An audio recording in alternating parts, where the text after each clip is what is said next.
नमस्कार दोस्तों, natures love and care में आपका स्वागत है। दोस्तों, जैसा कि सावन शुरू हो गया है और सावन का जो महीना होता है वो बहुत ही पावन महीना होता है, जिसमें कि भोलेनाथ जो बहुत ही भोले हैं उनको खुश करना बहुत आसान हो जाता है। क्योंकि कहते हैं कि इस महीने में भोलेनाथ की जो श्रद्धा से पूजा करता है, भोलेनाथ उसकी हर इच्छा की पूर्ति करते हैं। और वैसे भी हमारे भोलेनाथ तो है ही भोले। आप थोड़ी सी श्रद्धा, थोड़े से डिवोशन के साथ उनके चरणों में अपना सिर रख दीजिए और वो आपकी इच्छा पूरी कर देंगे। दोस्तों, सावन एक ऐसा टाइम होता है जब बारिश भी खूब आती है और पेड़ पौधे जो है वो बिल्कुल हरे भरे हो जाते हैं। जैसे कि आप सामने देख ही रहे हैं कि ये मेरा रोहेला टुबरेसा कैसे बिल्कुल फूलों से भरा हुआ है। ऐसे लग रहा है जैसे कोई नेचुरल गुलदस्ता मेरे सामने रखा है। ये देखिए आप, जड़ से लेके टिप तक इस पर फूल है। दोस्तों, कुछ ऐसे पत्ते, कुछ ऐसे फूल होते हैं जो भोलेनाथ जी को बहुत पसंद है। उनमें से ही ये शम्मी का पौधा। दोस्तों, शम्मी के जो पत्ते होते हैं वो भोलेनाथ पर अर्पित किए जाते हैं। ऐसे ही बेल पत्र है, बेल पत्र के जो पत्ते हैं, फल है, बेल है, वो भोले भंडारी को बहुत ही प्रिय है। और ये आप अपने घर में उगा सकते हैं। आपको सावन से 3-4 महीने पहले ही इनको अपने घर में लेके आना है और फिर देखिए दोस्तों ये कैसे ग्रो कर जाते हैं। दोस्तों, कहते हैं कि भोले भंडारी को सदाबहार के सफ़ेद फूल भी बहुत पसंद है। बहुत से लोग इस फूल को लेके बहुत ही गलत चीज़ें मन में धारण किए हुए हैं।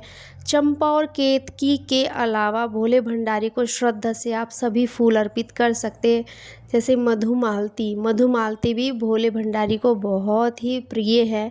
तो इस टाइम इस फूल की बहार है चारों तरफ, ये आप भोले भंडारी जी को अर्पित कर सकते हैं। दोस्तों, जैसे सावन का महीना है, बहुत ही पवित्र महीना है, तो अशोक जो वृक्ष है, अशोका वृक्ष जो है, उसके पत्तों से तोरण बना के आप अपने गेट पर भी लगा सकते हैं, क्योंकि इसको दुख निवारण वृक्ष कहा गया है। और सावन के पावन महीने में तोरण अगर आपने घर के दरवाजे पर लगाते हैं तो आपके घर में जो भी नेगेटिविटी है वो ख़त्म होकर पॉजिटिविटी एंटर करेगी। दोस्तों, जब माँ सीता अशोक वाटिका में रही थी तब इसी वृक्ष ने उनके दुखों को कम किया था। ये इतना पवित्र पौधा है जो आप गमले में भी उगा सकते हैं। ये मैंने गमले में ही उगाया हुआ है। और जब मुझे आम के अच्छे पत्ते नहीं मिलते तब मैं अशोका का जो पेड़ है उसके पत्तों से ही तोरण बनाती हूँ। इसी तरह से भोले भंडारी को जो प्रिय है वो अपराजिता है। अपराजिता का लाल नीला फूल और सफ़ेद फूल दोनों आप अर्पित कर सकते हैं। सावन एक ऐसा महीना होता है दोस्तों जब फूलों की कोई भी कमी नहीं होती। भोले भंडारी फूलों की भरमार कर देते हैं चारों तरफ। आप केतकी और चंपा को छोड़कर किसी भी फूल को श्रद्धा से भोले भंडारी पर अगर चढ़ाते हैं तो भोले भंडारी उसे श्रद्धा से ही एक्सेप्ट करते हैं।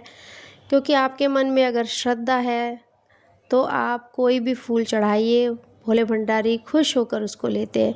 ये एलमांडा है, एलमांडा का पीला, जो कनेर का पीला फूल भोले भंडारी को बहुत पसंद है। अगर कनेर का फूल ना मिले और एलमांडा आपके पास है, वो भी आप अर्पित कर